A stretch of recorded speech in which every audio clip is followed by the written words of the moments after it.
Article 9. The enumeration in the Constitution of certain rights shall not be construed or construed to deny or disparage others retained by the people.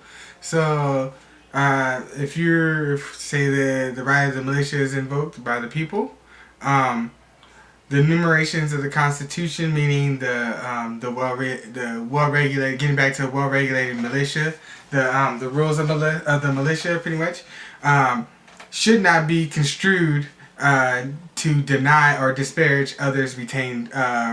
Should not be construed or denied. Should not be construed to disparage rights.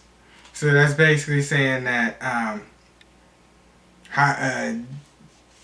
this should not be interpreted to deny certain people rights via the militia, or which are rights retained by the people. Amendment 10. The power is not delegated to the United States by the Constitution nor prohibited by it to the states, are reserved to the states respectively or the people. So the power is not delegated to the United States by the Constitution. Now that could either be the Constitution, the whole Constitution as ratified, was that 1781 or something like that? When was this ratified? Jeez, where you at? That's a declaration. Where's the...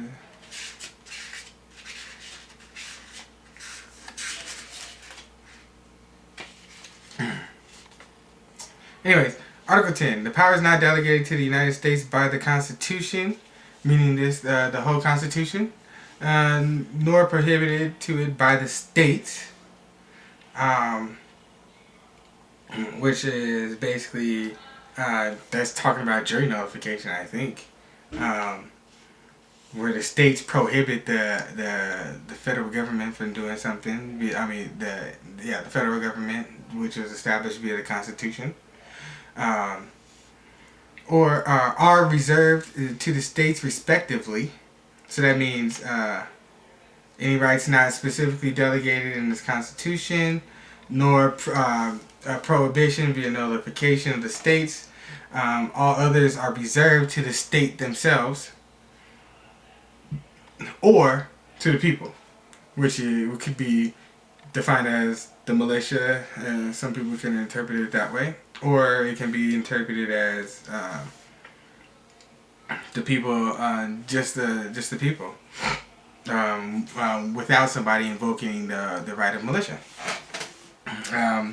which basically says what this means by all other powers delegated to the people. So that means that the people can nullify any powers delegated, any powers that the United States pretty much defines via they can use prohibition via the states, which means the states can nullify something that the United States have done, or the people themselves can nullify it via jury nullification, or the electoral nullification for that matter. Which would be an example of electoral nullification would be the state of Washington and the state of Colorado overturning the marijuana laws. Amendment 11.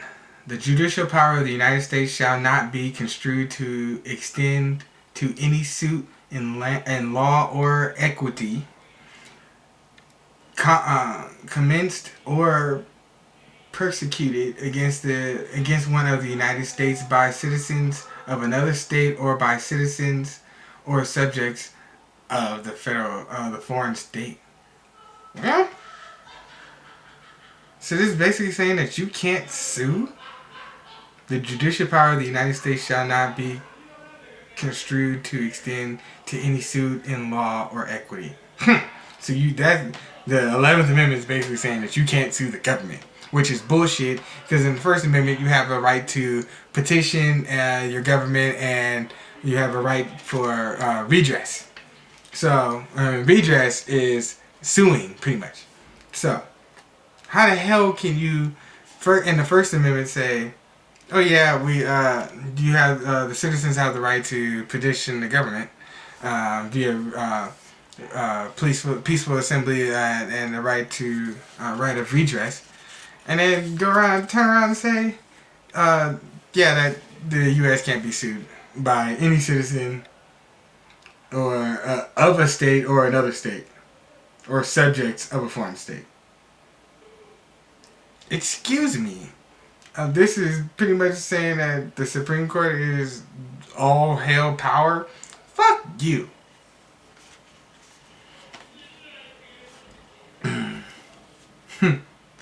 The Amendment 12, that's basically going into how you elect somebody in the Electoral College. It looks like I need to, yeah. I don't want to go over that one. Fuck that. We'll come back to that. Ha! Amendment 13. Neither slavery nor involuntary servitude. Let's see. Slavery. Supposedly we outlawed that, but if somebody invokes the right of militia, then pretty much you're enslaving them if they have a tattoo that signifies any type of militia. And the militia established the second via the Second Amendment. Well-regulated militia that would be the people themselves have the right to bear arms. Shall not be infringed. But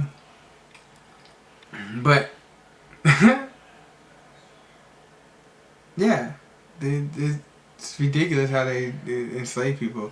Involuntary servitude. Now we're talking about unpaid internships. How many people have had an internship and didn't get paid for it? Bust your ass and get paid nothing. And then you got people talking about they want to increase the minimum wage. People going on strike to increase the minimum wage because they're not getting paid enough. But you got people that are working for free just to learn the skills. Something's not adding up there. I mean, you got people who want to work that are working for free, and then you got people who are working or who have a job and are going on strike because they think they're not getting paid enough.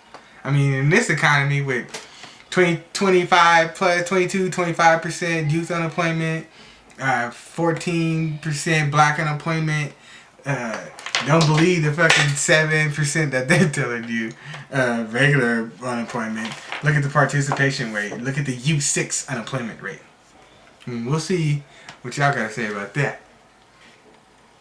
Come holler at me about the U6, niggas.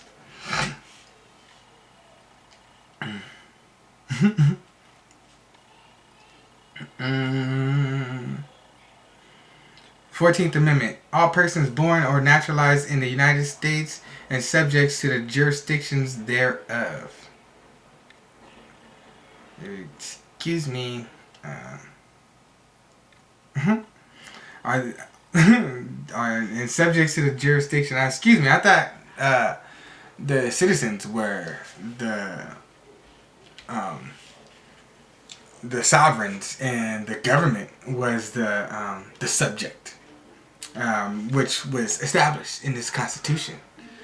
This Constitution is supposed to be a contract between the people and the government not trampling on people's rights. And what the Constitution did was supposed to enslave the government to the people.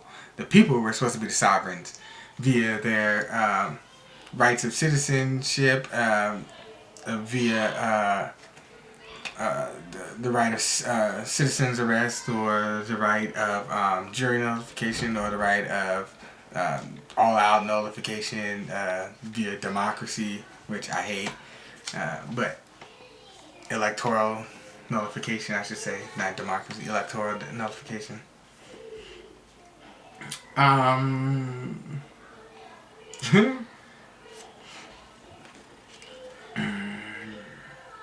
are citizens of the United States. All right. All persons born and naturalized in the United States and subject to the jurisdiction thereof are citizens. And mind you, this is a lowercase c. This ain't a capital C. This is a lowercase c. That means something in the law. Of the United States. The lowercase c means you're subject to the uppercase. And in this amendment, the uppercase is the United States. So the citizen in the 14th Amendment is the slave to the United States. No state shall make or enforce any law which shall abridge the privileges or immunities of the citizens of the United States. Nor shall any state deprive any person of life, liberty, or property without due process of law. There's been many people deprived of life, liberty, or property without due process of law. Nor deny to any person within its jurisdictions the equal protection of the laws. So, you can't deny people equal protection. NDAA, Section 1021. I mean, you guys deny people equal protection. Or, let's talk about Gitmo. What about their equal protection laws? You kidnap people and then you bring them to our shores. And here, it says that each person should be tried in the territory and district which the crime was committed. So why are we bringing people to Gitmo? And why are we trying people in Gitmo? I mean, if we're trying people in Cuba, they better be Cuban, according to this. Otherwise, you can't try them in Cuba. Thirdly, we're holding people indefinitely without a trial. We got 86 people that have been cleared for release and still haven't been released. So, I don't know what's going on with y'all, man. Section 2. Representatives shall be appointed among the several states according to their respective numbers, counting the whole number of persons in each state, including Indians not taxed, but not when the right to vote at any election for the choice of electors for president and vice president of the United States. Representatives for Congress, the executive and judicial officers of the states. What's up?